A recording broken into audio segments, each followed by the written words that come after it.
All right. Good afternoon, good morning, everyone. This is our first series of exploring sacred sexuality. And welcome. We have a great panel member, Carl, Harris, Susan, and hopefully more people to join in. And this is Makiko from Reiki Love. So first, I'd just like to explain why these topics.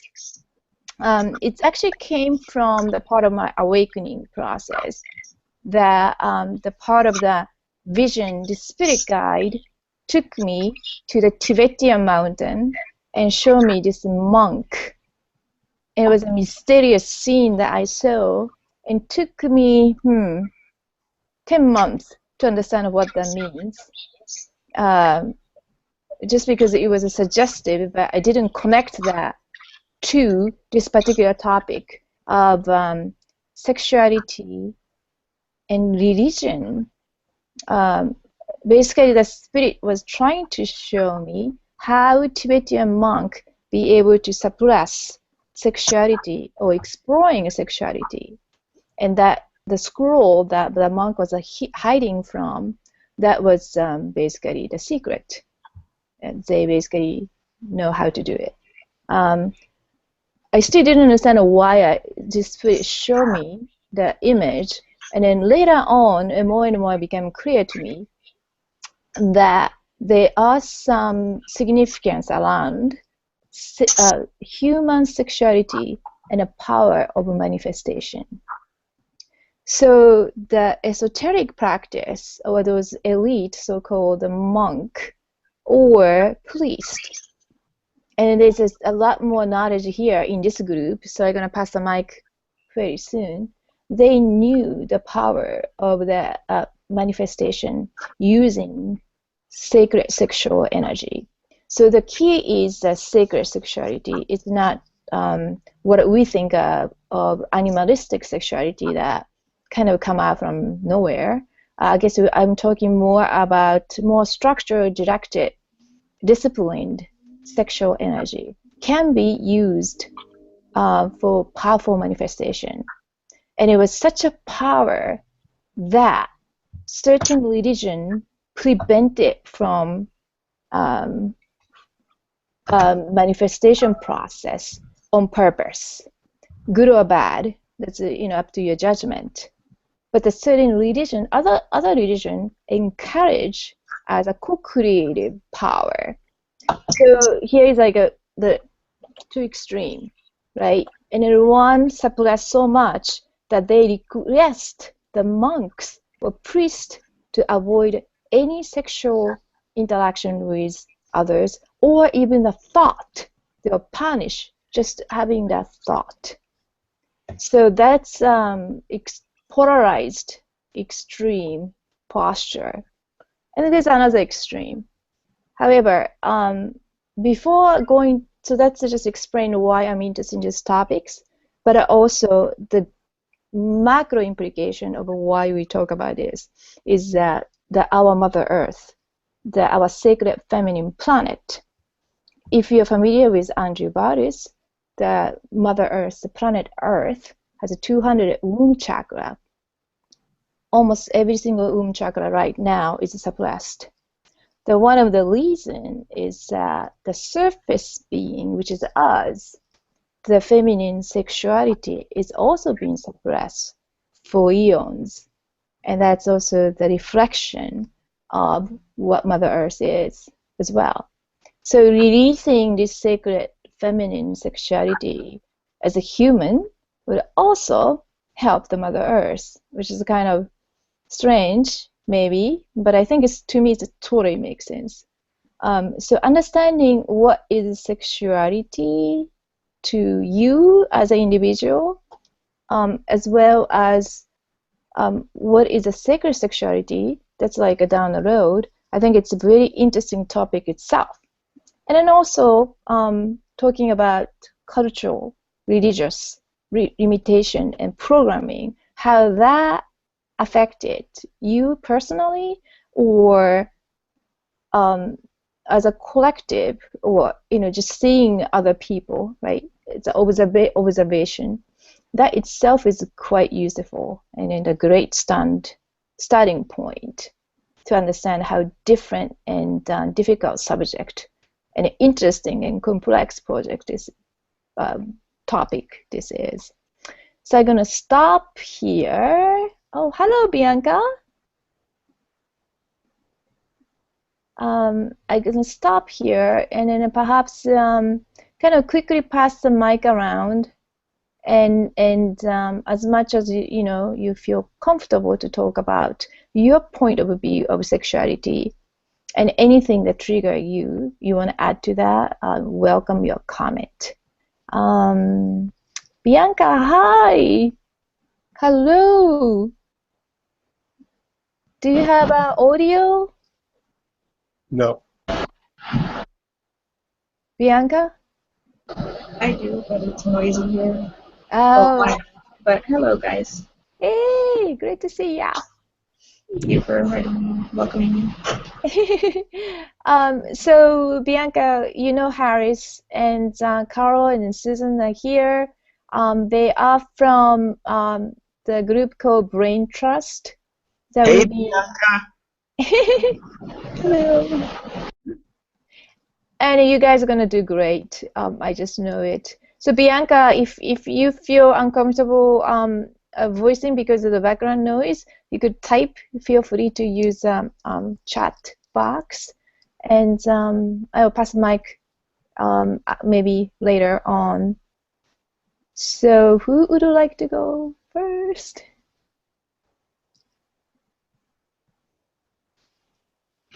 I kind of dropped out and got back in. Yeah. So what was the last thing said? Yeah. So just passing a mic around, your personal take on sexuality. Anything else you could tag on to, any programming or limitation being placed by, culture, religion, anything that you've seen or you experience yourself, it will be welcome. Very much, it's very free style. So if you like to start, Harris, go right ahead. Okay. So we got sexual energy, and then we're talking about the feminine energy generally being suppressed, and then that's coming back to balance where everything is 50-50. So the feminine energy that comprises of the feminine sexual energy as well. So that too has been suppressed.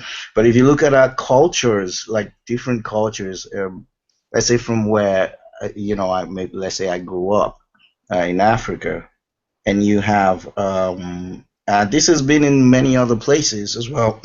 Just that we still have some of that still happening there, where the feminine is like the property of the family, and that's the same thing, and that also affects the sexual thing there. It's like a taboo. It's really controlled, and there's a deeper sense to that for that control, because if we've had domination energy for that long, I mean, how would that have been successful?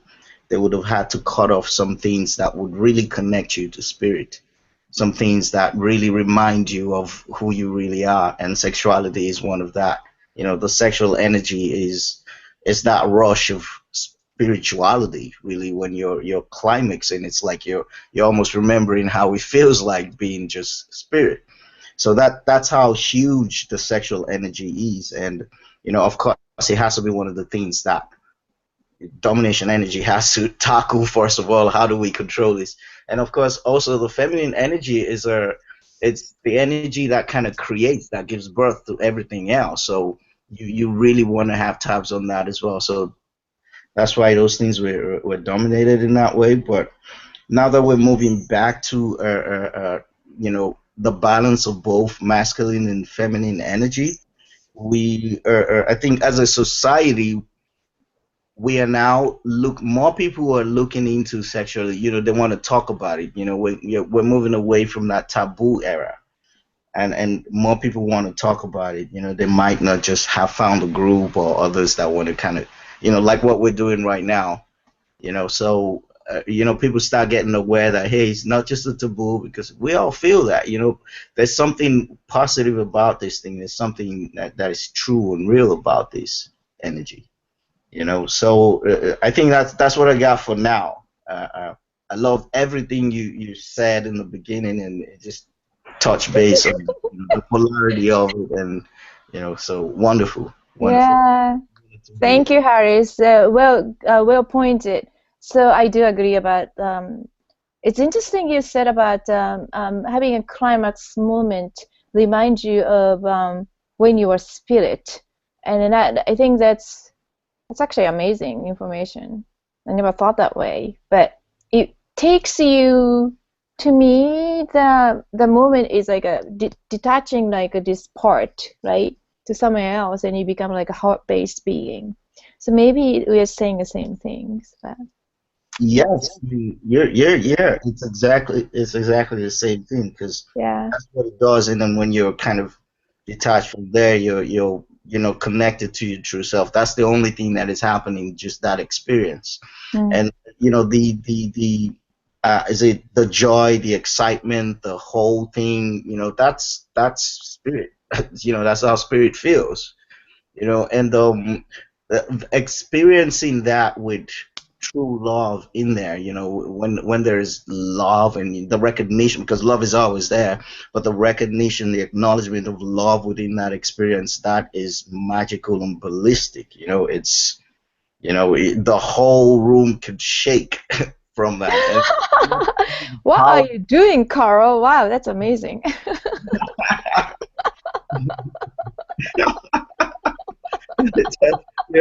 it tells you the The power of whole universe is shaking. Yeah, Yes, I and do. it tells you the power of creation, like you said there. Hmm. Gives you that say that's the power of creation. That's the power that we are. That's how much we could create.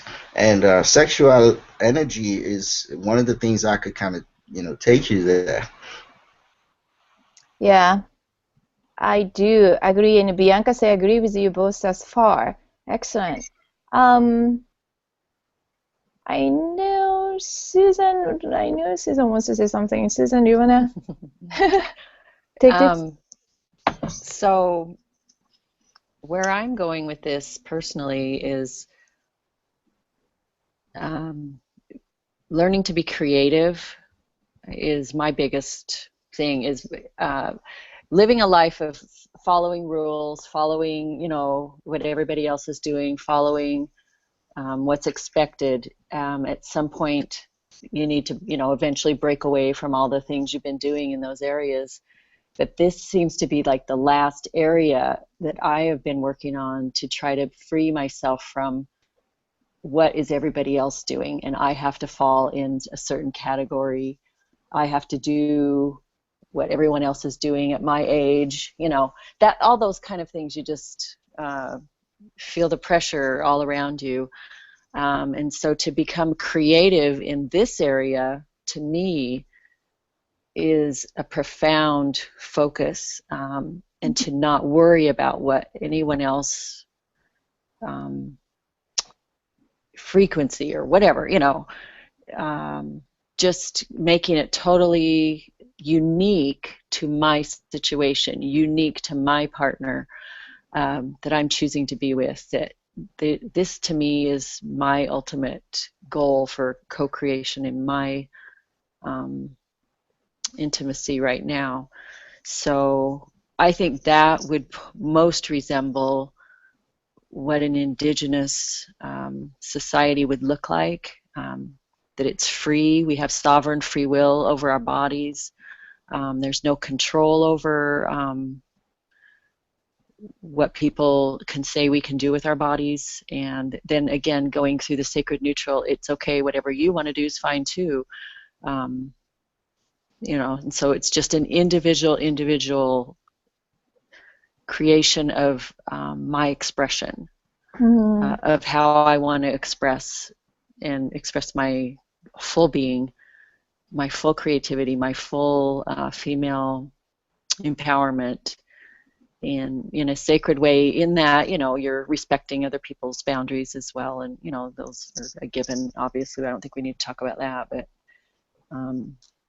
so almost like a painting, you know, you're doing a painting and you're painting what you want to paint for yourself and what gives you joy. And so that's kind of the way I've looked at it. You know, I think it's well said. I like that, especially the area you just mentioned. Oh, my pen is not working. My expression is not working. The boundary, though. So this is something that I like to add to that. So this area, I agree with Harris, and Bianca probably feel the same. I don't want to put the words into your mouths, but I think people are more and more open.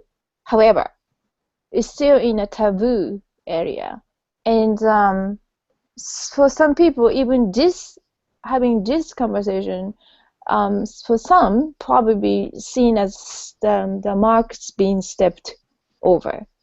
Boundary. It's a boundary being stepped, crossed, I guess. So it is vastly different area how people even define what is a taboo and what is a female sexuality, the feminine sexuality, and then I don't even know that most people will differentiate, you know, female versus male sexuality. So we kind of focusing a little bit more in a feminine, sacred feminine part, because I guess that's the part that be more suppressed. So we gravitate toward to talk about that. But I just want to mention what Susan just said, a couple of things that are important, the boundary. And then also you mentioned about the pressure. It shouldn't be feeling pressure, however. I do understand there are certain feeling toward this topic and idea of what is a sexuality. So I just want to mention that it's a sexuality that's not necessarily go right to the one-to-one intimate interaction, physical interaction, but it's also the co-creative energy for everything that we do, raising child, raising grandchild. That's also that take tremendous energy, and that's actually really coming from sacral area, or the artist or singer, performer. It's coming from sacred energy, the sexual energy to solar plexus, and it comes out, you know. So want to make sure that we could narrow it down to that. Of course, that's really my interest, but I want to broaden the perspective. When we talk about you know, sexual energy, it doesn't really matter you are 90 or 100. You know, there is the vital life force. So we really shouldn't close off, you know, the chakra, so to say. You also mentioned interesting check off the list and break free. I think that's the important part, the breaking free, the power of sexual energy, that actually break free or freeing yourself from anything, including system or anything you put it in front of you. I think that's very important things that you mentioned, something that, you know, we tend to forget. But I thank you for all the key points. That was very very valuable. Carl? Well, there's my long-term understanding, and there's some relatively new familiarity with some new concepts regarding the subject. But to break it down, you mentioned earlier that there's perversions in the area. So to look at that, basically, one thing that we're trying to do in the 3D as part of our programming is to survive. That's part of the game. Okay, it's kind of a lie because we're not really 3D and we can't help but survive, but that's the game. So we're trying to survive, and we do so in many ways. Um, there are subcategories. There's God, how your understanding and interaction spiritually with the physical universe, life, in general, like all the life on the earth, the plants and animals, and then there's man, man as a species. Okay, so at this point you're entering into programming by the domination and control system, and long-term programming for millennia via implants, which is heavy, long-lasting programming, like programming to love bodies. Okay, that's not necessarily a survival program. It's a programming to get us to, be stuck or be separated from spirit and more. I'm just an animal. So it's kind of a perversion. Like in species programming, you have okay, this race is supposed to think this about that race, and it's us and them, and that culture and our culture, and it goes back up to spirituality. Okay, well, my religion's right and those guys are wrong, and vice versa, and it's part of the domination control system to cause conflict and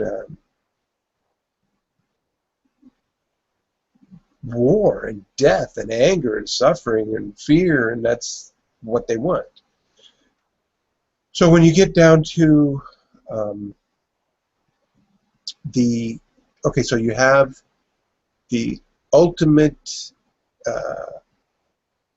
part of sexuality, the orgasm. Okay, that's for survival of the species, reproduction. Going up from that, then there's a cultural relationship.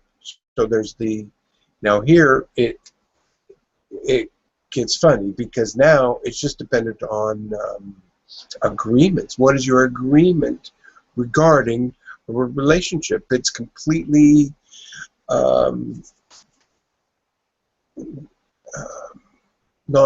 there's cultural standards, but yet it's on a person-to-person basis now. And there's rules. You have rules.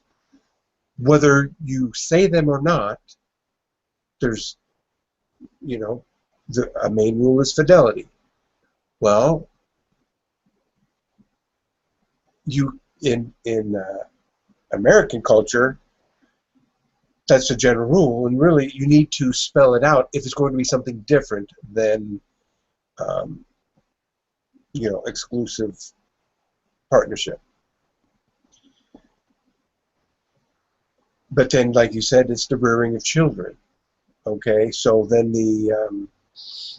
there gets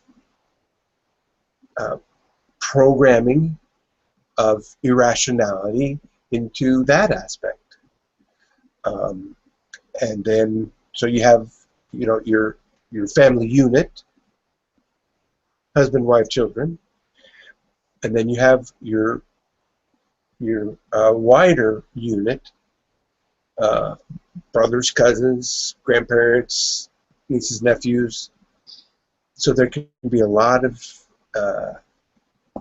craziness in these relationships, because it's basically the programming that we have gotten makes us irrational and prone to heavy irrationality, thus conflicts. But as far as my previous understanding of sexuality, it's just the basic programming of the American culture.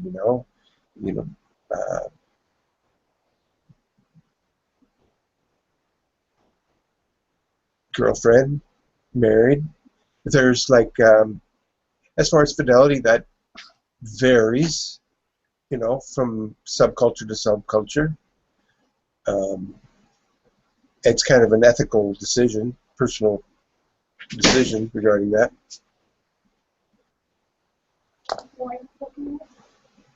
One moment. Yeah, sure. No, thank you, Carl.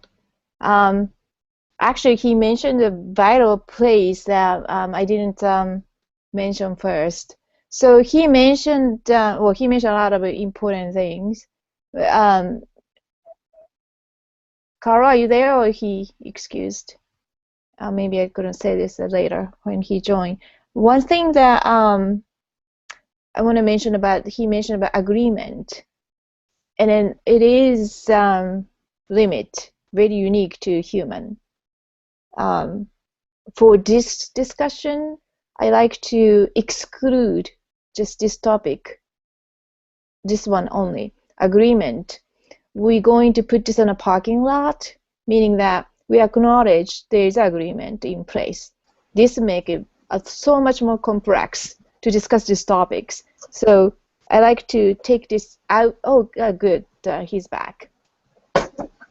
So Carl, were you listening or no? No. Okay. All right. So let me start. So Carl, thank you so much. As always, you are the one to put the ground framework. You know, you're architect of the brain, like a gear guy. So he kind of laid the ground and then the structure. So I like that. Basically, you were saying about the more focus on the physicality. It's interesting, right? Because it's all study from the mirror technology, which I didn't know until Andrew mentioned. There is we never had idea of what we look like until this thing is called mirror technology. The mirror being introduced, reflection being introduced, so that we see some of us reflection on the water, and the mirror, you see the mirror, and that's kind of added programming to, like you said, the body centric. So we're less and spiritual. Instead of we seeing a spiritual residual image, but it's this 3D construct more. And then you also mentioned the important thing, race, and attached to the belief system, which is often religion, and then causing a conflict. That's those kind of programming make us more irrational, whereas it should be a lot more simple things that we're talking here. The sexuality should be more simplistic thing, but making it more difficult. Now, that's a very important concept you mentioned. It's just compounding, the complexity that all sorts of this idea and thought, putting it into this sexuality, making it very difficult for us to just spiritually connect. But we are 3D constructs, so we have a physical body, the instrument part to play in part. It's important. It's very important. That's why this human sexuality is so unique and powerful, and it's nothing seen in other dimension. Now, the separation of a spiritual and a physical body, it's kind of one of the main part of that lack of powerful manifestation that we less and less experience in this state. But also you mentioned the important concept, agreement. Unfortunately, this is the only topic I like to omit. Let's say we are not bound to agreement. So we're not going to talk about infidelity or that type of variable to this topic, because it's make it almost impossible to talk freely that this topic if you bring this agreement. It's important, also the unique to the human, unless it has to be talked about. But in the beginning, I just want to avoid the agreement. Just because it's so difficult to go through this more energetic sacred discussion. because it's just so variable, such a huge variable. That topic itself is like a whole series of a book. But thank you for bringing that up. Well, I think it's extremely simple. It's what do you and the other person, what do you set the rules as? That's it. That's all there is to it. All right, that's it then. Now, everybody can have different rules. Most cultures, there's a lot of similarity. But yeah, no, I wouldn't get into talking with the variations. That would take eternity to talk to all the variations of agreements. Thank you. I like that. Every time I speak to you, I see the equation, you know, and the graph. Make my brain organized well. Thank you, Carl. You know, I talked about my old understanding, and I didn't. I got interrupted before I could talk about my new understanding or new concepts that I haven't had before on the subject. Okay. For example, the pharaohs using like the magic aspect, whether it's light magic or dark magic. I don't understand exactly how it works, but it sounds like they, it can be used by either light or dark, but somehow the orgasm itself, right at that moment, can somehow make the act of group manifestation much more powerful somehow. Again, I don't really know the mechanics of it, but it seems like this has and still is the case. So there was that aspect, and then the Kundalini also. What new little basic understanding, also extremely powerful, and but I'd need to learn a lot more about it before I would venture into doing anything with it. So that's my new understanding, or lack of.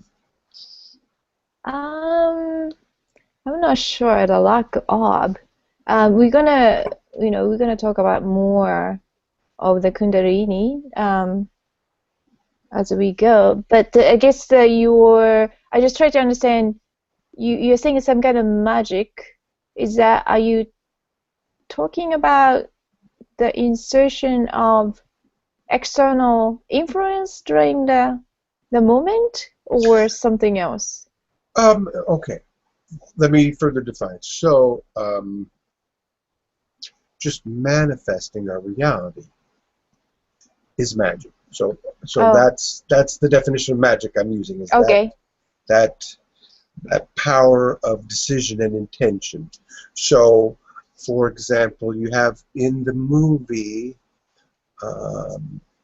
Eyes Wide Shut. Oh, With Tom yes. Cruise and Nicole Kidman, you had the elite that would gather around a couple in the sexual act, and then be chanting a consensus manifestation or intention to be I guess with the idea that the climax would give that intention a more solid aspect of manifesting. I can't believe you mentioned that movie. Yeah, again, I just just the most basic understanding, and that it could be used by the light side just as well. So it's like that power of the climax can be used equally by whatever intention is Yeah. made at that moment. You are digging pretty deep now already, Carl. I understand that. No, I understand that movie. Ending was significantly modified because the Yes. original version was way too close, too much disclosure. Yes. Were you there when he was talking about this? Yes. That that the full um, scenes that the director had intended for the movie were edited out. I believe he was killed 5 days Yes. after his final editing, but Yes. then somebody else re-edited it Right. before release. Yes. Stanley Kubrick. Yeah, he disclosed too much, and yes, that's right. Well said. That's how powerful that is. I think we could talk of, so that's the practice that they're doing. Also, what is it, other people were doing in ancient practice, the ritual. They're the one that knew how to do it. So hopefully we could visit that part at some point. But good stuff, Carol. Thank you. As usual. Bianca? I'm not sure you could speak. Yeah. Excellent. Hello. And okay, my perspective on that, I agree with what everybody said so far. Um, my okay, there's a lot to talk about it, but like with well, my understanding about it now is it's a very very intimate and very good way to express oneself and being creative. How Susan was saying, that is also a very big point right now in my life, and especially in a long distance relationship, but that's another thing. But being creative is keeping your mind open, keeping your heart open, and being open to new ideas, new choices, um, new aspects of sexuality that haven't really been discussed much in society or even between friends. Using the energies of your own body to please another, just even without the physical touch, extremely is an art actually in itself. And then adding the physical aspect of it, that just makes it all more the better, obviously. But with hmm, I think that sexuality is taking another new turn right now. It's opening new avenues, opening new minds.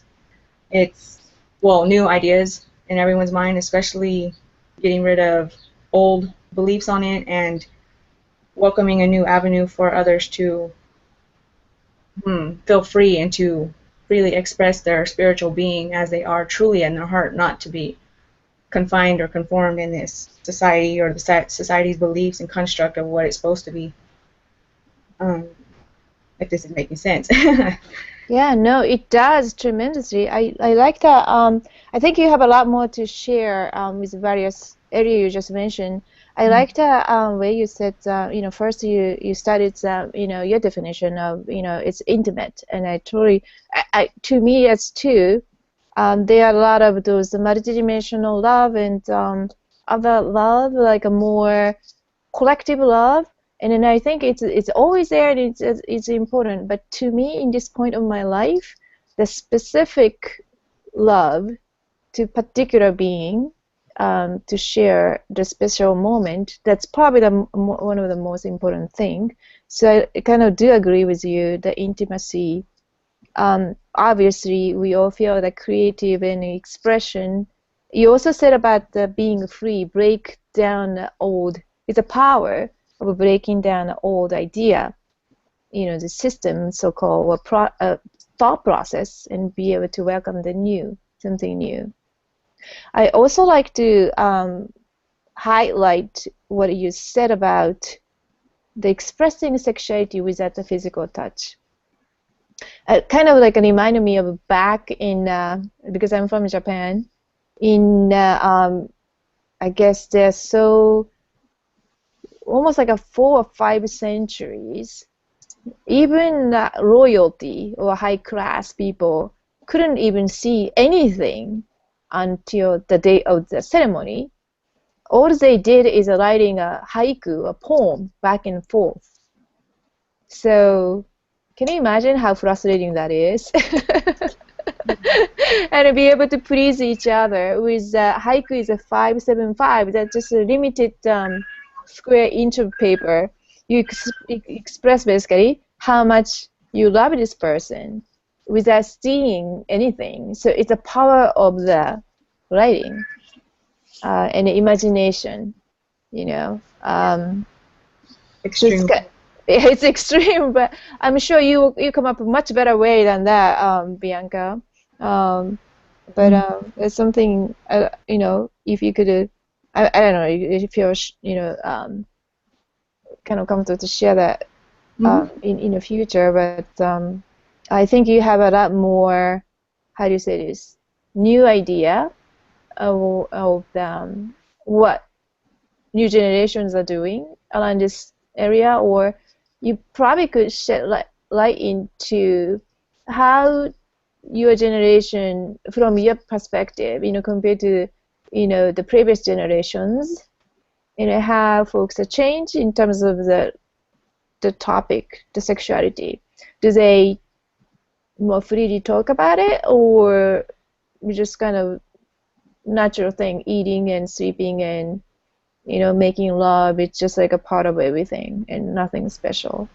Well, my perspective on it is different from the old beliefs, and it's more of an openness, more of a willingness to be, well, okay, with love, there was always this supposed thought that pain comes with it, like, you know, emotional pain, you know, falling in love with somebody and just wanting them, craving them. But in an energetic relationship, when you can't see the person physically, there is the spiritual connection. There is the heart-to-heart connection over long distances. Heart can reach around the globe.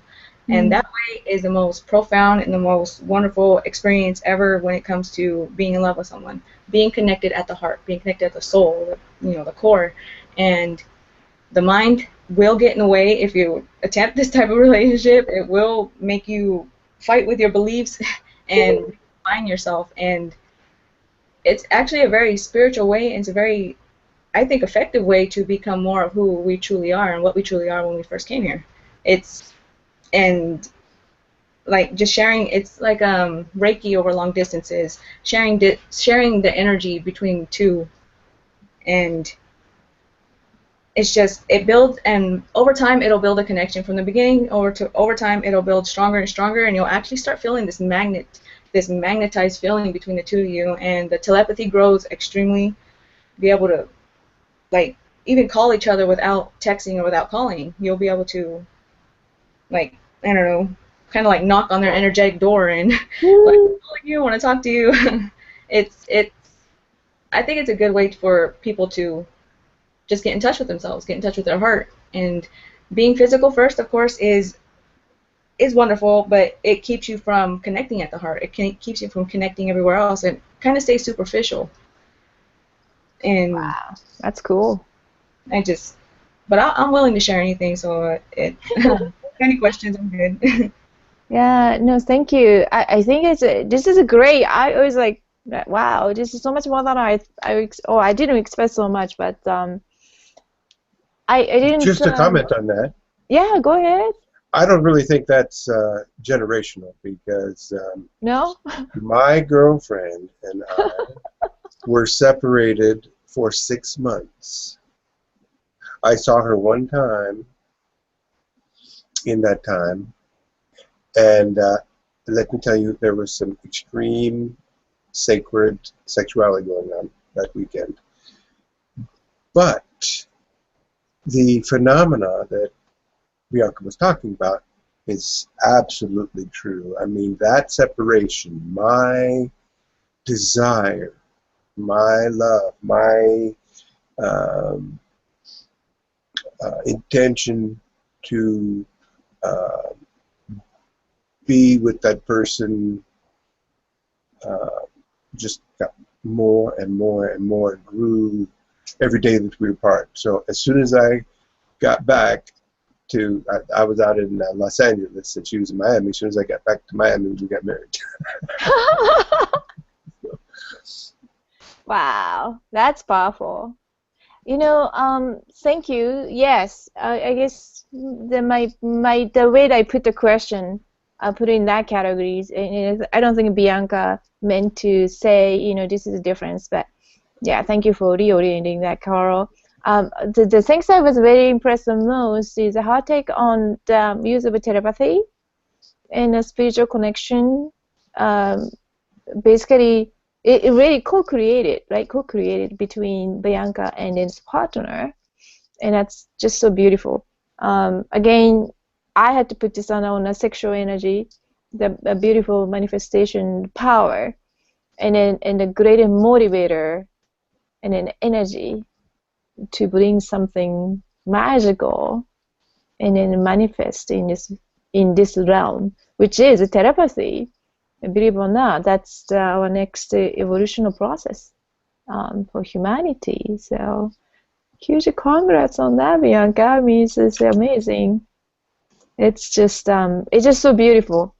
I just never think I'm gonna have this conversation like this fast. Like I'm so happy. I don't even know why I'm so happy, but anyway, I'm very happy. And with that, we could go anywhere. Just talking about the most from your standpoint. I kind of like to. I'm not sure how people are comfortable with this. We could make it generalized. Could stay in a general discussion, or we could just share a little bit more about when do you feel the most the use of sexual energy, and then you be like truly felt free or expression of yourself, versus, which is kind of to me the good experience, versus if you could share, or if you don't want to share, that's fine. Total opposite, like I feel like violated or felt completely less worth from that experience. Kind of like a very polarized view. I'm not sure anybody have like to discuss. It's a little bit difficult topic, so. Yeah, it's a hard topic, but I believe it's a good one. With the being suppressed and being like with the whole, yeah, with the suppression of sexual energy and suppression of sexual expression, more so is extremely mentally and it's mainly emotionally debilitating and crippling to be sexually suppressed. And I've had that experience also, but not in this relationship. That was a previous one, and I've had both ends of the spectrum. And I'm done with the whole suppressed side, and I ain't going that way no more. There's no way. Yay! What does that mean? Sexual suppression, like, Or well, what does that consist of? well, with me it was abuse and yes, and I mean, I'll answer any questions. I'm open to whatever, but yeah, it had to do with abusive relationship and being isolated from everyone, not being able to feel safe and feel loved and feel okay, it has to go with the whole agreement thing, but half agreement, half not. But then again, in the spiritual sense, it was all completely agreed to. But yeah, and that was extremely hurtful in every single way because I could not even speak half the time. Like when you're sexually suppressed, your creative energy is suppressed, and your heart closes up completely. It closes up all your chakras. It closes you up mentally, and you're always on defense. And in that way, it's extremely unbeneficial. But once you become more in love with yourself, you get out of that situation and start opening yourself up. You connect with someone that is heart to heart with you and on the same level as you, can understand you in every single way. It leaves you open to so much freedom. There's so much freedom in it. There's so much wonderment, profound epiphanies that come with it, and just understandings. And you have to be, well, I'm not gonna say you have to be, but it would be a good idea to be in agreement and on the same level. Speak of everything that you feel and share your thoughts, share your feelings, share any sexual energy, any sexual feelings, of course, that you're feeling for the other person. Don't hide it, and anything that you desire, anything that you fantasize about, anything that would please you in any way, share that as well, and be open. And with that, the freedom that comes with it is just extreme. It's extreme, and it'll affect you in your own personal life with being free and expressing yourself and finding new avenues of expressing your creative energy at home with art or things that you love to do and things that you find joy in. Mm. But yeah. That's really beautiful. You touched upon suppression of sexual energy, you connecting to self-love, and it's really important that I'm just so impressed with you, Bianca, be able to break free from that, that kind of relationship. My understanding that the worst boss is the hardest one to leave. If you have a good job, you could leave. It's a relationship too. Sometimes the horrible relationship is harder to break off from.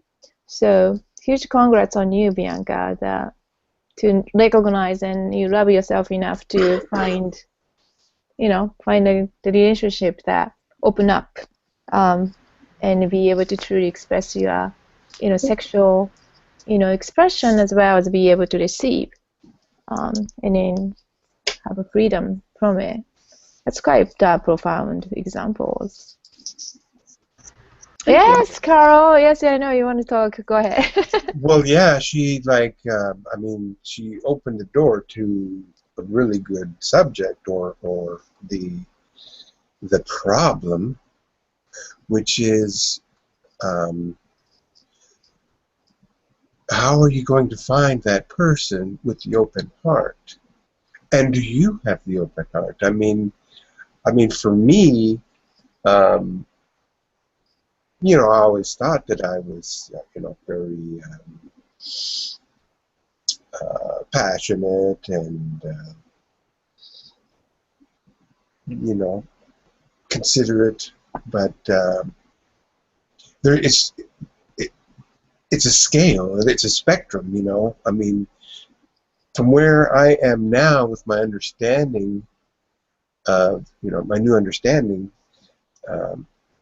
it's just at a whole nother ability that I would have to live from the heart with a partner. Okay, but I mean,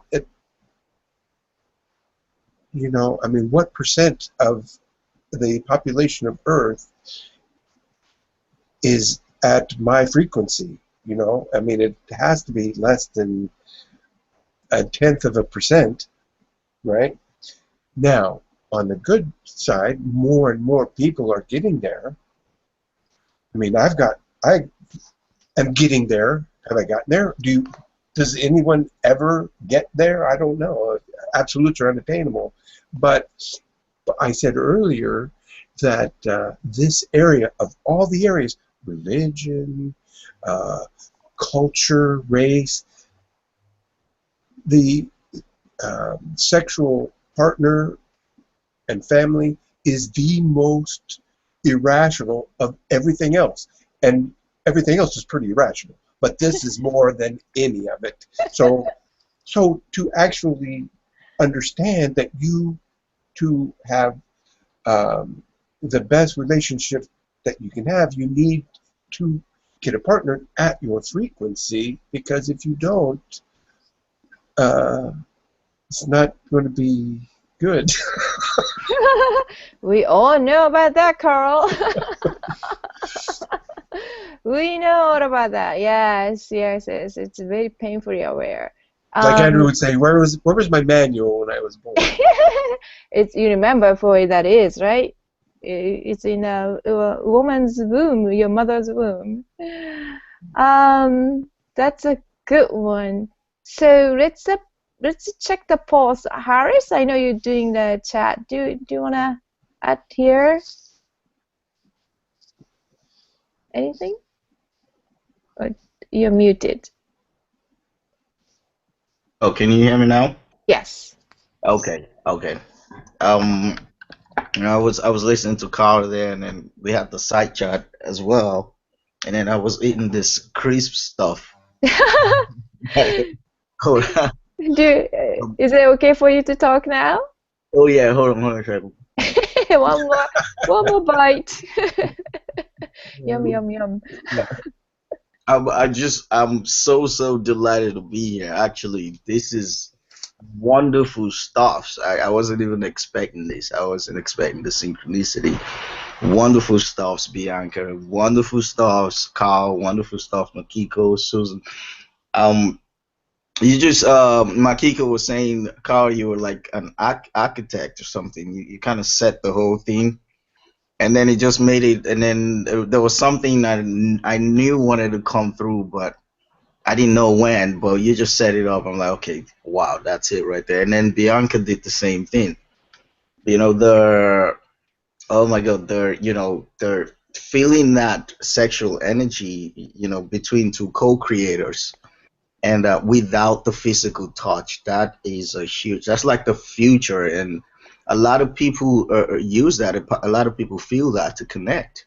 It's becoming more and more. I don't know. Maybe not everybody would know a lot of people who do that, but people like ourselves who are approaching this. We've come across that. I myself have come across that. It's just wonderful. It's just beautiful. It's beyond everything. And then that goes into the telepathy, because you're sharing the hearts. The hearts are opening up. You're creating this space within. You're creating your own matrix within yourself that expands. Other people can join into that. That could even go into that unity consciousness thing. So it's a huge aspect. I'm really really glad that I'm here, that we're discussing that.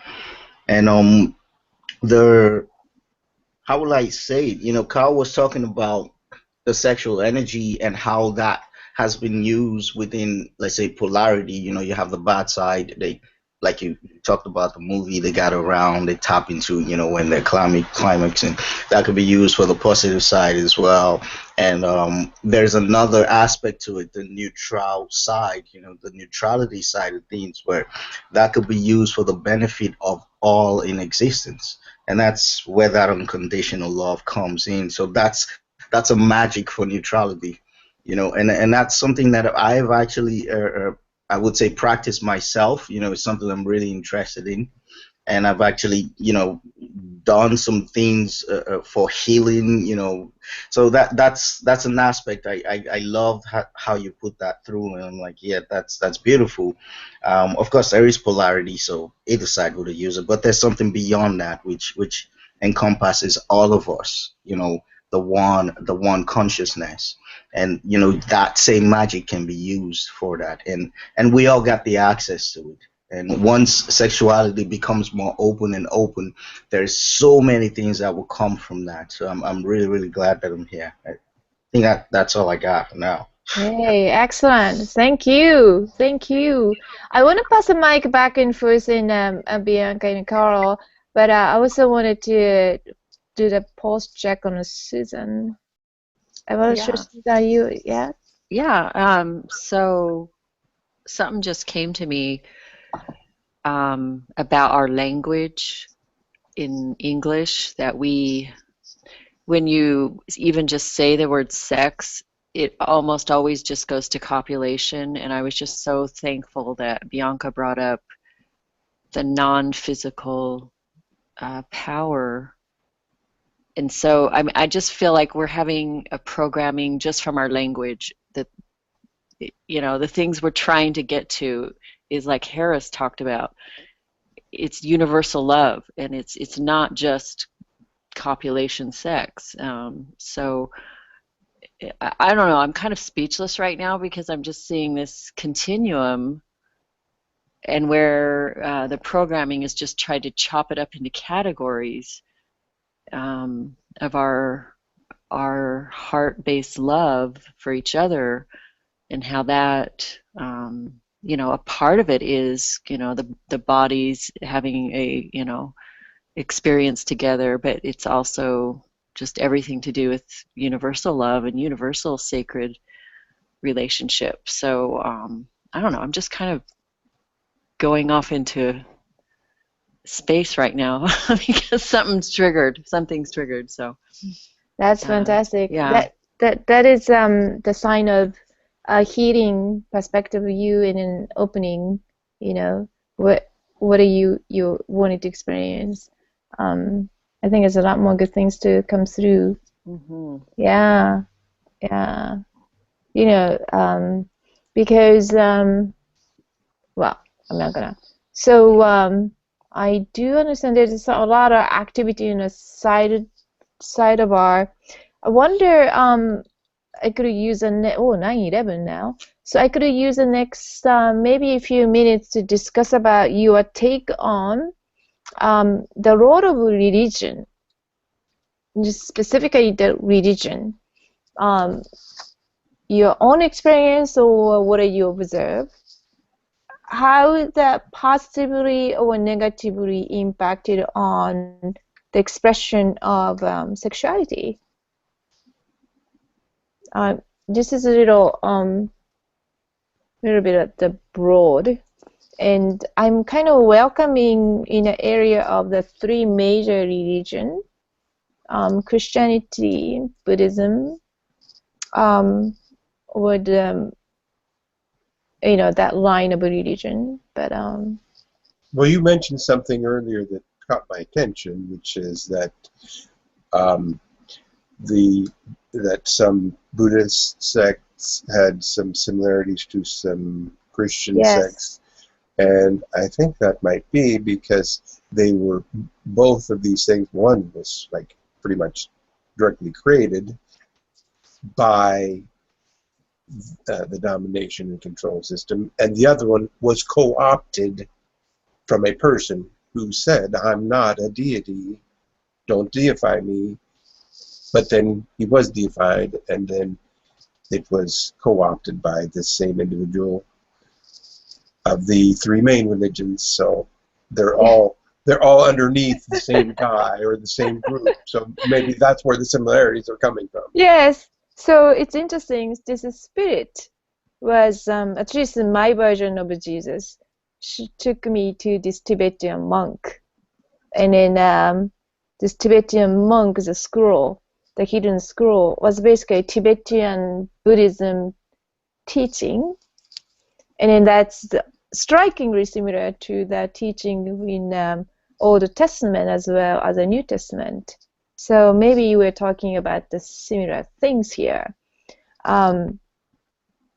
So if I just add a little bit more detail to that, I understand that the monks in Tibet especially, their practices are pretty extreme, and many major sects there, I understand that basically not having any kind of sexual based pleasure or manifestation is strictly prohibited. And then similar things happen to the Catholic religion. The priest is not allowed to get married. And I understand that's only applied to the lower priest, and not highest. I understand it has a different things being applied, but they'll be able to practice the sexual manifestation, I understand. But I'm talking about a more general population. So I thought it's interesting to just bring that up as very perverted, a polarized posture of sexuality, human sexuality being practiced. It's not necessarily adding how to say this, adding expansion to the humanity, their practice itself. But that's one view, one idea. Versus other Buddhism, there is a teaching, it's the encouragement of almost like a harem type of picture, as you may see in those Indian gods, those blue or sometimes depicted in blue or in a different color, but they have that kind of harem type of the scene in encouragement of the having and joyful, the full expression abundance in that area as well. So I wasn't never exposed to that as I grew up, but I grew up in Japan. It doesn't have a very structured religion. The religious idea was embedded into culture and then a daily practice. So it's a subtly influenced, but I can't really say this religion impacted this way because of that. So I like to pass the mic to the people who are or being exposed or grew up under certain organized religion, and that's probably more, I would say, the more valuable view. So I don't know anyone here that has that experience. So I grew up in Christian, Okay. and part of this is the era, growing up in the 60s. The sexual revolution in America had just started, and my mother never told me anything, absolutely nothing about sex. I mean, it was just absolute taboo subject. She didn't tell me about menstruation, anything. I mean, it was just incredible, incredible suppression. And it affected me greatly throughout my young years. So I became quite screwed up with that. And to finally break free from it and, learn that there are people that do learn these things from the beginning. It was just shocking to me. I was like, oh my gosh, people actually discuss this at home with their parents, I mean, it just sounds so crazy if you've not grown up in it, but it's absolutely shocking what religion does to sexuality in, the adolescent times. It's just absolutely incredible. So I don't know, that's just, that was my personal experience, and thank goodness I came out of it, but Yeah, I'm glad you said that. I remember like yesterday, I was in this pool, a public pool in a locker room. This 4-year-old kid, maybe from India. She was using a two bath towel, like making a tent, so nobody gonna see her being naked. And she's like a stick, and to me, like she's like a skin and bone. It's nothing to see it, And then here's all the adult was being butt naked and don't care anything. But I just could not believe that her behavior. This has to be a learned behavior, being so shameful about her body in 4-year-old. I was looking at the holy crap, the influence of what by who? Is it TV or parents, or it must be parents, I would think, but. Yeah, you hit the word shame. I mean, that word is just so huge in what happens. What happened there? Yeah. I don't know, anybody else like to chime in? Well, that's part of that. That would be the intent of the programming through every means that they have. I mean, obviously now they have more means of programming with now we have the internet, but I mean the TV was there too at that time. But they want the negative emotions. They don't want positive emotions, right? Positive emotions lead to spiritual awakening. Negative emotions lead to spiritual cave-in, or blindness. Yeah. Yeah, actually, you hit the nail, Carl. You remember we did the Joe Dispenza's meditation together? Mm-hmm. Do you remember his explanation? I love his explanation because he said that more activation of lower chakra, which is a survival, will make us feel more particle than a wave, which is a wave is energy. And then that's the whole idea of make us feel more particle-like, so that we are more focused on the matter or materialistic and survival, competition, jealousy, and anger and anxiety. The center is being constantly on, and then the more our thought process focus on that, it become kind of broken record of a kind of a rocked system, and the energy begin to indulge in those center and deplete from other energy, which is like heart sort of plexus and then intuition and things. So if the sexual energy is the biggest energy that could use for the powerful manifestation to break free from all the those negative systems programming, I guess it's probably the best place to hit is a sacral, like a sexuality. Well, your sexual energy is going to be affected by your programming. Mm-hmm. There's an emotional, the emotional scale. Um, at, I posted it on the website at one time, but the middle of it is 2.0. If you're above 2.0, which is antagonism, if you're above that, bored is above it. Conservative is above it. You know, contentment. So those are kind of low, but they're above. But then there's ones below. Uh, hate, fear, grief, apathy. But then you get to 0.0 is body death. There are emotional tone scales below body death. Some of these are sex, eating, controlling bodies, being bodies, hiding, can't hide, and, you know, minus 40 is total failure. The opposite, a positive 40, is serenity of beingness. Okay, so these are these implants, you know, along with, you know, desiring bodies as an implant to make us believe that's all we are as bodies. But you know, you have so the implant of sex just for, you know, without the open heart, you know, purpose of, you know, it's your mindset. If you have the mindset of open heart and intimacy and sharing and love and creation, it's beautiful, right? And that energy can, like, I remember somebody saying, have sex in your garden and let that energy flow through all of the creations that you're growing in, you know, in your space, right?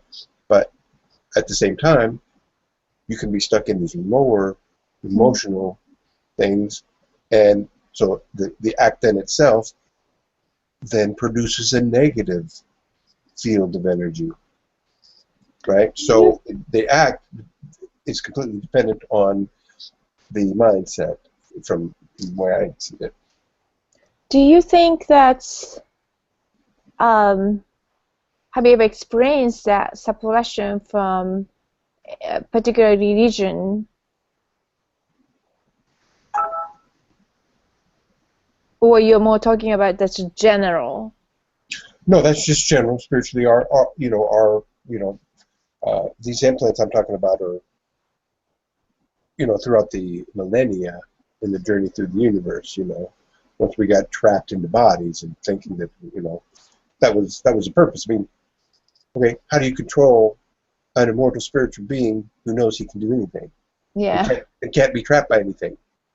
You have to Yeah. convince him that he's not that thing, and that he's Right. something else. Yes. That he's a piece of meat.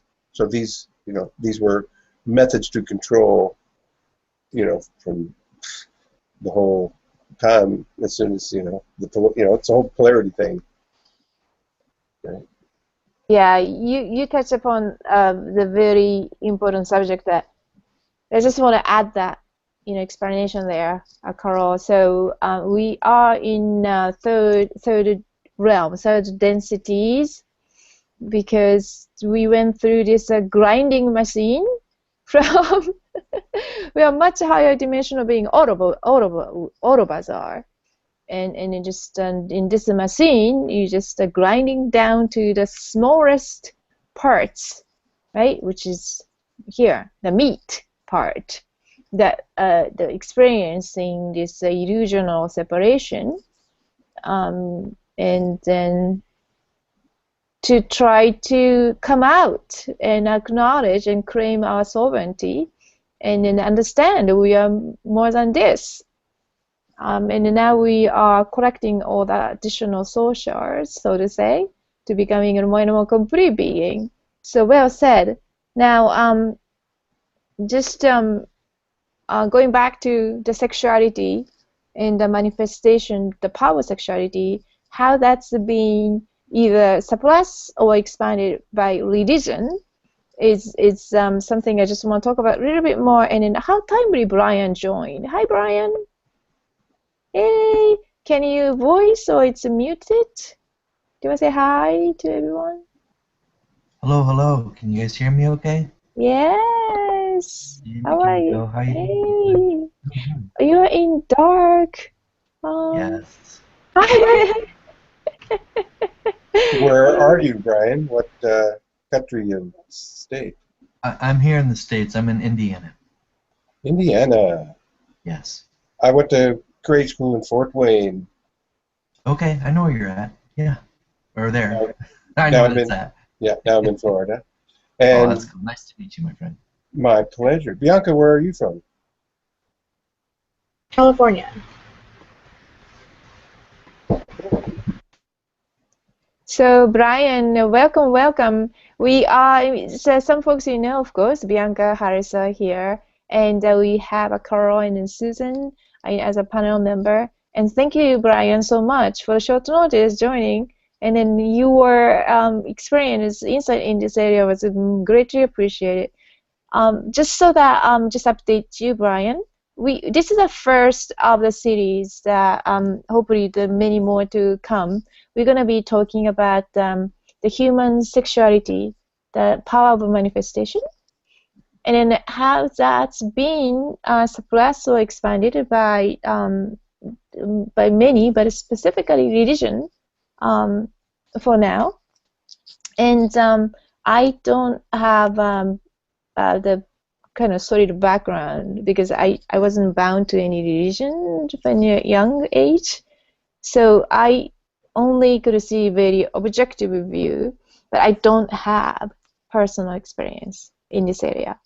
So was wondered, asking now the panel member to see they have any kind of personal experience to how the religion, organized religion, perhaps directly or indirectly impacted upon your sacred expression of sexuality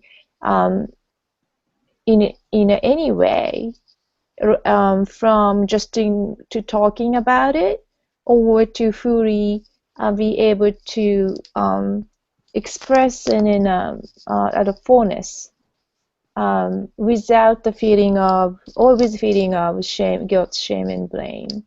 So that's kind of very typical view of programming, which is Carl has been telling us about. But that could be a very generalized view, and I've been mentioning that this area is so individual, so different, and I don't want to assume anything. So I like to kind of hear your unique view of what is a sexuality and what it's mean to you, and then if anything, Brian, you could share about the more religious view on.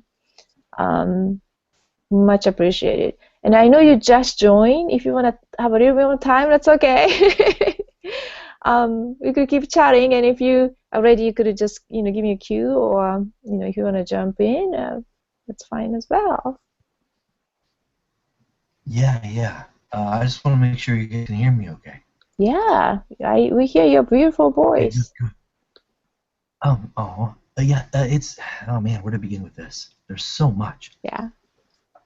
Okay. From which perspective do you want to view this as? As the world, or as a collective, or just as the individual? Well, let's start from individual. It's always interesting to me, at least. All right. I was raised Pentecostal, Methodist, when I was since my birth until about age fourth grade, so around 10 years of age, and then I went into Catholicism, Catholic, and this was really pushed by us from my mother's side. So since then onward, I became more into Catholicism, and I see in different churches that I belonged to through the years, I could see that they don't really about, I think it's because it's so personal, the sexuality, the part of it, not realizing that they want to keep separate things that of God, Spirit, they would say, separate that from other things else. It's mostly focused on, the church is more focused on about giving praise to always to God or Jesus or what religion. That's another thing too, is because it's just so generalized because you have all these different cultures that view God or whatever as a certain differently. I mean, they're all, you know, whatever name we give it, it's all part of something grander or bigger outside of ourselves. That's what most, I can't speak for all religions because I really don't know them very well, but at least for the ones, the what do you call it, Catholicism and religions mostly here in the U.S., it seems like it's mostly always outside of ourselves. You know, it's something that always something to strive for, that you're not good enough. So the shame, the guilt that we feel inside is because it seems like we're always conditioned in a way to always do the right thing. And I'll tie this into sexuality, but it's always like you're not good enough, you're not worthy enough, you're always striving to be the best, or what you call perfection, perfect. And so what happens is it almost seems like there's something missing in the churches, you know? Like they're out of touch with real reality. I think that these religions that were created thousands of years ago, and it goes back even some in different cultures, way back, I mean thousands of years ago, where it seems like that there's always something missing. It's either it just feels like there's an emptiness within the churches, and it's almost like that because they always see themselves outside of something else, of the society. It's like, you know, it's almost like they're striving for something they don't exactly, like the perfection, they're not good enough, so you have this shame, the guilt that's placed upon humanity that always look outside of yourself, never really within. That's why I felt from the churches that I am always striving for something of perfection, but don't really look within. It's always out there. You know what I mean? Like like always have to talk to like you're reaching for something. And so we're always reaching for something, never really looking within. You're going to see a separation. You're going to feel a separation. You know, and I'm not saying that for everyone, because there are people that are content with what they have, the religions. They just go about, they're very devoted to what they do, what they believe. I think that's a wonderful thing to have. I really think that's, you know, and the churches represent still a powerful force in humanity in general. And so there's nothing wrong with that. And that's the thing, that there's like healings that take place no matter which religion we're a part of, no matter what center that we belong to or congregation, but still there will always be something that's missing in the church. You always feel that it's never content to the extreme. You know, it's like, why is that? I believe that is because we're always looking outside of ourselves. And so the key here is to bring that back more, ground it more, where to realize that why do we have to keep searching outside of ourselves to get this gratification? Always out, why we cannot find the peace within ourselves. You know? Yeah, there's nothing wrong with the stimulation from everything around us. You know, we have entertainment, is wonderful at this. But yet we're always these stimulations, the things that bring us contentment, that bring us satisfaction, that brings us down, ground us to earth. But yet it seems like we're always striving for something to fulfill that with what we need within our hearts or within ourselves. You see? Yeah. But sexuality, now you add the sexuality onto it, about the body. Okay, let's go with the body now. That if I touch myself a certain way, a lot of religions look down upon that. It's only for procreation. A man and a woman. Most churches or maybe most cultures believe that, okay, one man, one woman. I don't know. I'm not sure how it is around the rest of the world. But how I was raised is that a man and a woman, they have children, and each church kind of varies, I think. It depends on what's being, like the pastor, the priest, what's being taught, on how extreme, like, they don't go into the details, but the union is what they always talk about between the man and the woman. But your sexuality, so it's like, when it comes back about the sexuality or the sensuality about pleasuring the self, it's kind of look, for the self, it seems like it's against God. It's against, like, a religion, if you gratify or touch yourself in a way. So my thing is, why would God care? Why would that which creates the universe's multiverse, why would this being really care when it gives free will, free choice? Why would it care if I want to pleasure myself and how I choose? You see? Yeah. My self-expression, my joy, my bliss. The creators of the universe, why would they care so much that they give me free will? The only people that I hear that it's against would be pastors, priests, those that run the churches, those who are at the head of the top. Those are the individuals that I see that sometimes maybe leading the church a certain way, or how they want to lead their congregation. Nothing against that. But what seems is that when it comes to the self and everything about the self, it's not good enough to them. It's not good enough. It's almost like you've sinned. You're not good enough. That shame, that guilt. Why do we feel that? Is it actually naturally born into us, or is it a condition that's placed upon humanity? Because we bought into it. We believe it. You see? Yep.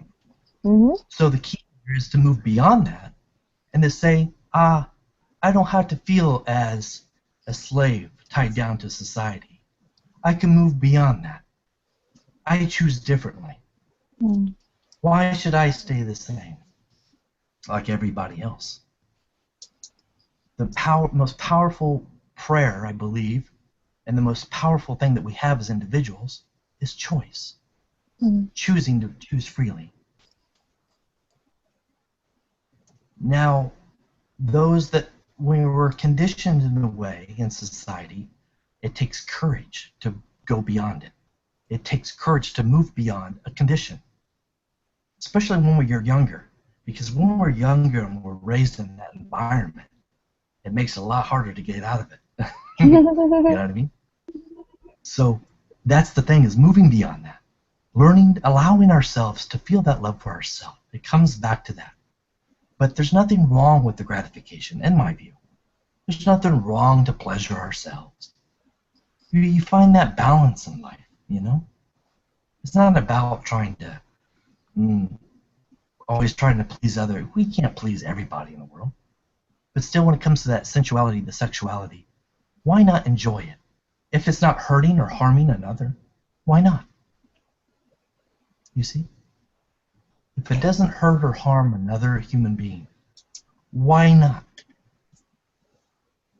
That's how I see it. So, Brian, would you think that that is one of the powerful programming set by churches in your own view, so that we may feel more guilt and shamefulness for our innate ability of self-love, which is the bigger part is this pleasing our physical body, which is absolutely we're supposed to do as a part of loving self. So are you asking, like, what were you asking exactly? It basically is, yes. I think you're trying to saying that is the one way for the church to control the, you know. Oh, yes. Yes, yes. Like a mechanism that do as God says in the Bible, according to something. So that what they do is they based off their religion according to a book that has only been around for a short time. It's not the book. There's always different types of literature. But in a way, the church does try to bring a balance in a way, to keep everybody ethically doing the right thing. Yeah. Don't harm another, don't steal, don't kill, these 10 commandments. I understand that. I get that. I respect that. Because it's some type of what you call morals, ethics. It's kind of the church uses. That's fine. But still, I still believe, with exceptions with some, I still believe that when we come into this planet, we come onto the planet, that it's not really born into us to really go out and just harm another automatically. Right. You know what I mean? Yes. I think it's something that's conditioned or learned from the environment that we live in. So you have these different factors that play a key and a part of our evolution. But yet, I still think that there still needs to be a balance, and something changes within the church. There needs to be more people need to speak up and have the courage to say, why do I have to really feel this guilt? Why do I have to feel this thing called sin? What is that? Is it really necessary? Does it really need to be justified? You see? Well, you said it, Brian. I love this. So I just want to capture what you say so far. I'm not stopping you, so don't think that. Just because you touch upon so many great things, I just want to recap here and then perhaps open up. A lot of people want to chime in because you open up a lot of great branches. It's like a tree. So I'm just taking a note as we go. Actually more than one things you said it's important that into this topic. You study with, the church. I don't want to put everything in the church, but in the past, they kind of teach us to look externally instead of internally. God is outside of you, so because we are not good enough, we have to be someone else, which is whatever they project upon, being powered, the dominating being, which is better than you, right? That's what they try to teach, rather than go inside within to recognizing you are the God and Goddess. You are already perfect. We are here to be even more perfect. It's very well said, but we've been so programmed always look out, right? That's why we have so many different gods in religion. But you didn't stop there. You said also that's kind of the basis to cause a separation, right, within ourselves, because we are not good enough. That itself is separating us from the God, which should be one. But also the causing a separation among each other. And then also you said the church is not fail to give the things that people wanted. Fundamental, teaching is missing. You're going to, and that's gonna have the you bridge to the sexuality, the heart-based teaching, where the sensuality, love. The first thing is you always start with love yourself. The love that it's such a big subject. But one of the most highest expression of love is considered self-love, because self-love is a ticket to become a wholeness of whole us, right? That's the one way to collect all of us into here. So actually, the pleasure of the sensation of touching and pleasing a body, it should be more encouraged, because we are the 3D construct, and it's so wrong because we are spiritual being. Yes, the spirit need to be fed, but we tend to, I'm generalizing, we tend to ignore the body, and that is one of the biggest pitfall of the spiritual enlightening process, the body is as equal, as important as the spirit. They forget to teach that in churches. Yeah, they forget to teach sometimes that the body's just as important as the spirit. Now, I wonder They that are made of stardust.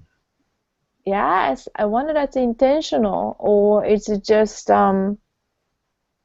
we just took the wrong turn. But because of that, as you said, pleasuring yourselves being frowned upon, which is, I think, it's quite a prevalent.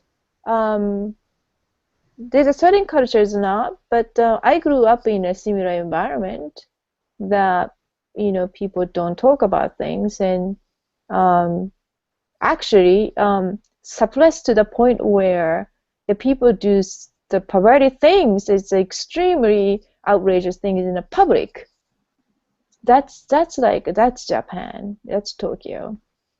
I've been a victim of that many times because of that, the extreme suppression.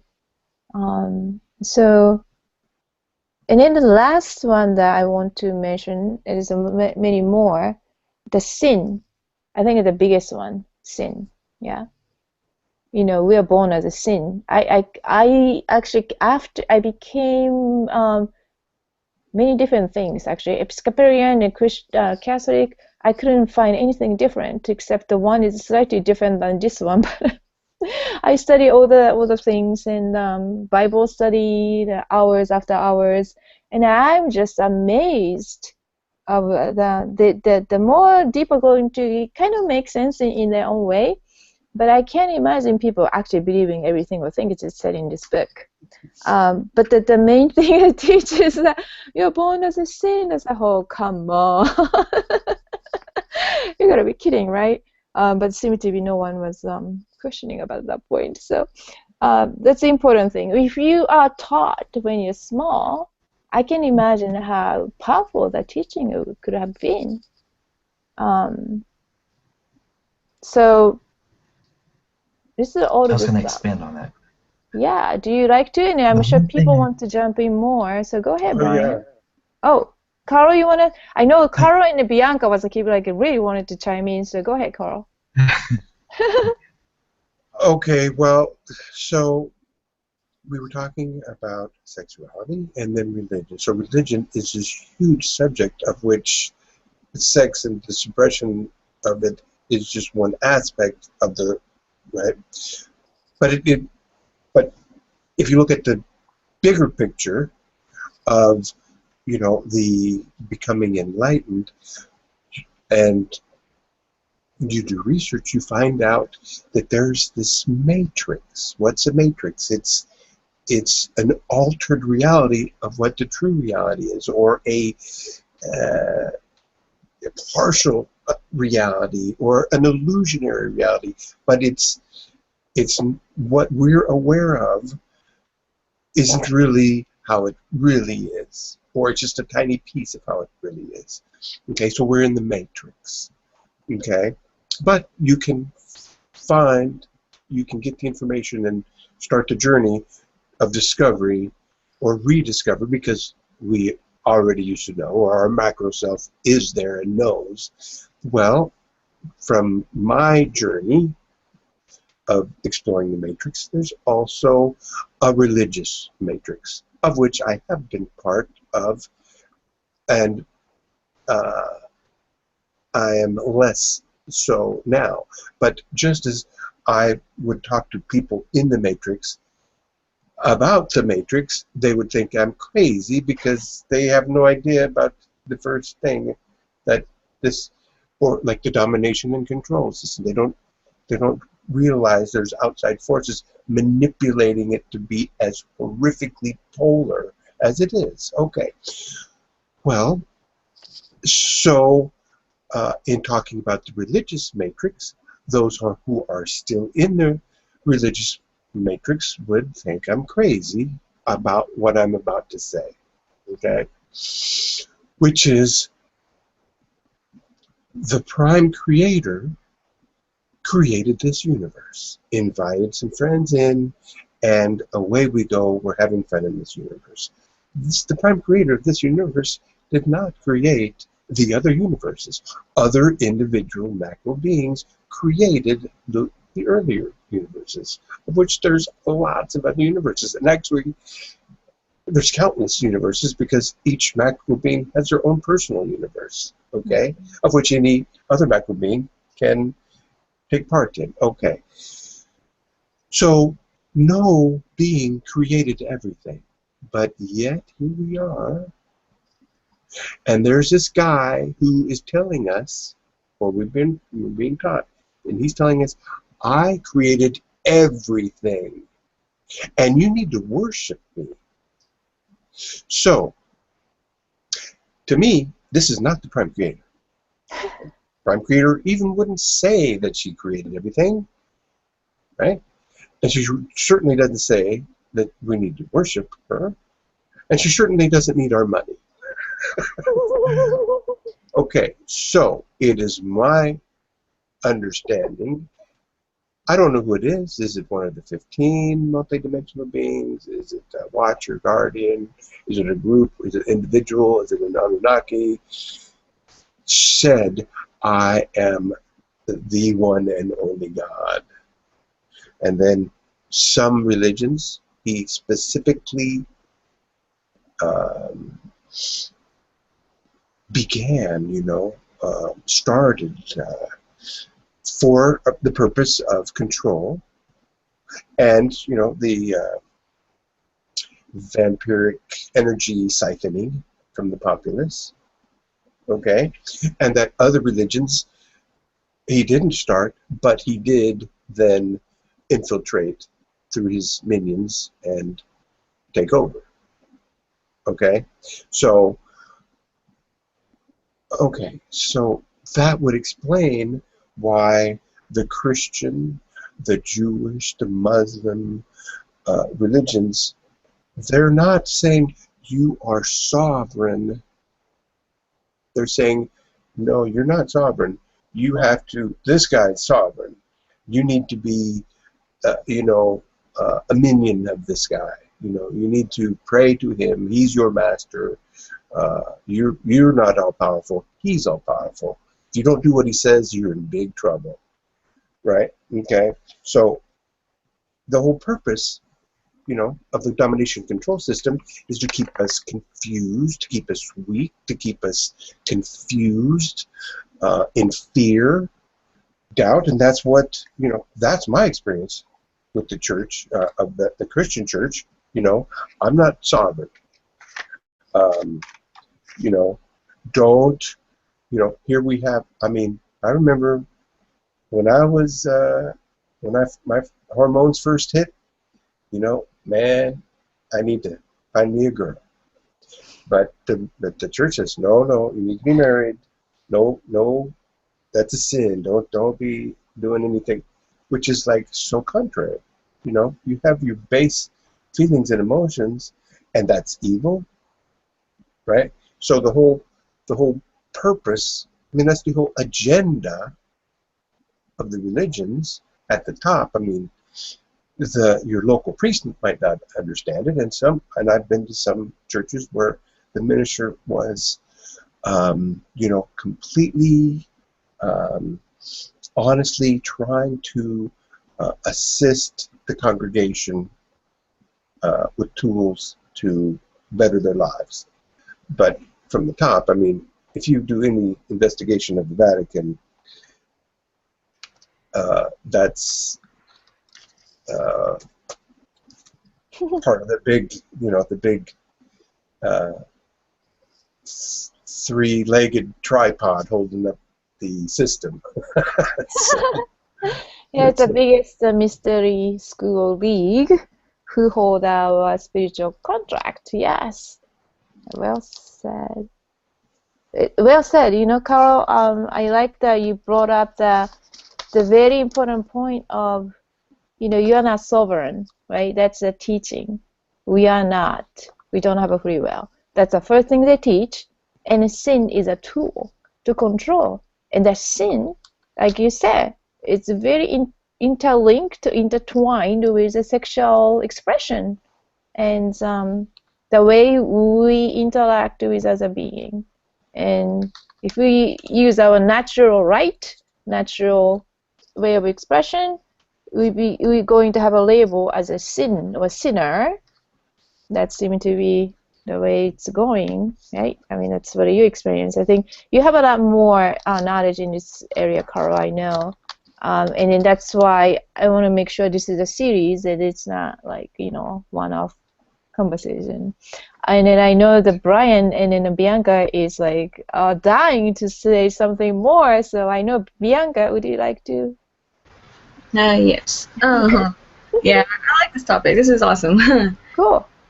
Good information. Okay, well, my experience with the whole religion thing, I wasn't really confined to a certain religion, but my parents were affected by their beliefs from their growing up and what they believed in religion. And with my parents, they didn't discuss sexuality with me, and my dad especially, not him, he's just a provider for the necessities of life, and that's all. That's all we got. Emotionally, then nothing, nowhere to be seen. But and I'm grateful for what he's given me, of course, but due to that, my mom didn't speak to me about it too much. She wasn't comfortable with it. Didn't have much experience with it too much for herself in her life, so I had to learn on my own, and I ended up acting out.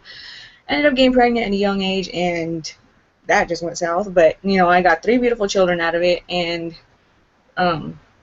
with this whole sexuality thing, I've learned a whole lot over the years, and religion is a major player in it. I even went to a religion like Christianity. I went to the Bible. I went to my uncle who's a minister and asked him about certain things, but he wouldn't even speak to me about it. It was like a taboo topic. Like, really? Then how are there so many Christians out there if you guys don't talk about sex? Like, come on, you guys procreate all the time. Probably more than you. That's hilarious.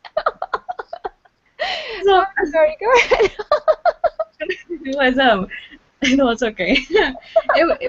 It just blew my mind. Like, really? Yeah, seriously. What are you guys doing? And not talking, but just doing it? So, I mean, it should be a very good topic for them to discuss, especially within family structures, especially within families. And people come off the streets trying to go to religions, trying to get help with this sort of thing. Like if they're homeless or if they're, prostitutes and whatnot, they go to them for help. Don't get no answers. They just go straight back to the streets. But and that's just what I've seen here in my town. But yeah, that's how it's affected me. Is just I had to find out on my own. I had to explore on my own, and then on the other end, you're being put down and you're being talked about and you're being pointed at and you're like being singled out at everybody because you're so-called sinning, because you're doing what's wrong. But okay, how are you supposed to get help if the religions aren't really actually helping you? They're just compounding onto your self-loathing beliefs, your shame and everything. And where are you supposed to go with that? So I was like, F religion. No disrespect to nobody, I swear. And I just went on about my own, and I even tried reading the Bible about it. It did not help whatsoever with that. And I just, and then I forgot about religion for a little bit and started getting more into more of a spiritual aspect of it all, and now I understand a whole lot more of it. I had to go through hell and back to experience what I needed to find out about it, but all in all, I mean, religion is, to me, there is a benefit to religion if you're willing to open up your mind and go past what religion has taught you and programmed you with. Like, question things, question what you're being told. If you feel that sexuality is a big part of your life and you want to know more about it, then question why your religion isn't talking about it, or question why they do this and do that but others do this. Open your mind and expand your mind and let your mind wander, let your mind think outside that box, outside that book, outside the pamphlets, outside whatever, whatever they're teaching you with. And when you get outside that box, that's when you'll be able to discover more and find the truth that's within your heart, which will connect you to everything else that you need to be connected to. But that's just the overall explanation of my experience with the whole religion aspect. But it was it was extremely hard, I'll tell you. It was very hard. And I'm still learning, I'm still growing, but it does help in some ways. Probably not as much as it should, but that's just my overall experience with that. Yeah, no, thank you. I'm also like looking at your profile picture and how gorgeous that is. It's like it's mesmerizing. But thank you, Bianca. This is all cool stuff. Unfortunately, I need to close this. It's 1 minute past 10. But I like to continue this discussion. It's a very strong panel. I'm so pleased to have you all today, and I like to have more talk from Brian. You have a lot more to share. So I want to make sure that you guys are available for the next one. If you have any suggestion of the good day or bad time, or if you don't mind to kind of let me know, I try my best to accommodate all of you. I tried to reach out Kim in Australia. She says she's interested in it, but I guess the time difference is difficult. Do let me know. I like to have this every other week if it's all possible. If it's okay. And eventually, I like to bring. I don't know if I can. Some of the expert in this area, or monk or something. Or I have a big library in Princeton about theology libraries. I would do more research on it. I'm also interested in the area with tantric. What is that? I never can pronounce this word. Was it tantric practice? Yeah. Is that the way you say it? I Yeah. cannot. Okay, I cannot find any workshop around here. It's all like outside of country. I mean, what's or like some mountain in Asheville. It's a little far from me. I don't know. So you're gonna get shot if you're doing it here. I'm not. I don't know why I can't find it anywhere around my area. But I'm interested in learning a little bit more about that. So if you have any connection, any teacher, anybody who are very much familiar with, exploring the tapping into the sexual energy, into the manifestation, or those people who don't practice, that kind of expert as well. I like to bring those people in, or materials in, as we move this discussion a little farther. So please do let me know if you know someone like that, or if you know someone very good fit to this group. It is a very tough subject, so I want to make sure people feel comfortable and comfortable with each other. This energy. It is a no area that we cannot talk. So that you know. Well, However, you know how shy I am. How open you are, or? You know how shy I am. I don't know. You're pretty much architect, so I don't know the architect gonna be shy about. You're just gonna put another equation, right, around it. So, but if you have any question, do let me know. If you feel uncomfortable at any point, please remove yourself. I totally respect your honesty and privacy. This is gonna go on the YouTube. I'm not gonna advertise it, right? But I am recording it for research purpose. And then some of this discussion is very important, carry a lot of weight. The important message to mass and the collective, and a lot of people dying to hear this information. People talk about this stuff freely, especially what Brian and Bianca shared, those personal experiences. The millions of people or more experience similar and frustrated and wish to have someone like you, right, as a brother and a sister. So I like to really put it out there. Look, I won't do right away. As we grow as a couple of cities, I definitely like to put it out there in the right context. So with that, I'd like to close off. Anybody else like to speak out, shout out before we close? Yeah, I just want to say thank you so much, Mikiko, and everybody on here. I love your guys' input, because this is what it's all about, just sharing, getting the word out, the dialogue, and it really helps start others to start talking about it. So thank you. Great, thank you. Yeah, and can you guys hear me? Yeah. Wow, thank you so much, Brian, for coming. I was it just when I was speaking to Makiko on the phone, and she said, invite people, and two people came to mind or to heart, and it was Brian and Bianca. Yay! And it's just a perfect synchronicity, and what Makiko wanted to discuss about and what we're discussing about. It's been wonderful. And Carl and Susan, just Makiko, thank you so much. Thank everyone Thank who's you. gonna watch this. I also wanted to make something, I wanted to clear the air, all right? I wasn't uncomfortable. It was my internet knocking me off and out. But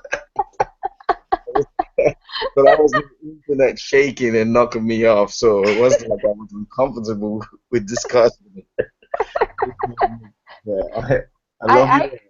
yeah, I love you, Harris. I heard the emotion sometimes kind of interact with the electric, what is that? Those power cord, right? Connection, I mean. Yeah, I don't know. Thank you so much. Thank you, Thank you. Harris. Thank you, Susan. Thank you Thank so you. much. Thank you so much. I love the powerful background you have out there. And Carl, thank you for being you. Well, I shared some stuff that might be a little bit over the top for the general YouTube public. Absolutely.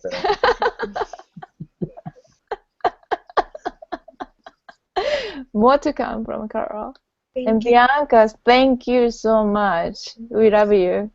Thank you. I love you guys. This is awesome. I love this topic. I'm open about this topic in all ways, and it's exciting, and I love speaking about it to share it out with the public whenever it gets shared, and just speaking with it with you guys is awesome. I love it. Thank you so much for inviting me and welcoming me. Yeah. Thanks for coming. Excellent. Hey, thank you. Thank you for coming. And yeah, thank you so much. Well, the first series is over now, and then more to come. And thank you so much for great, exciting information, guys. We'll see you next time. All right. Bye. I'm gonna stop the broadcasting now.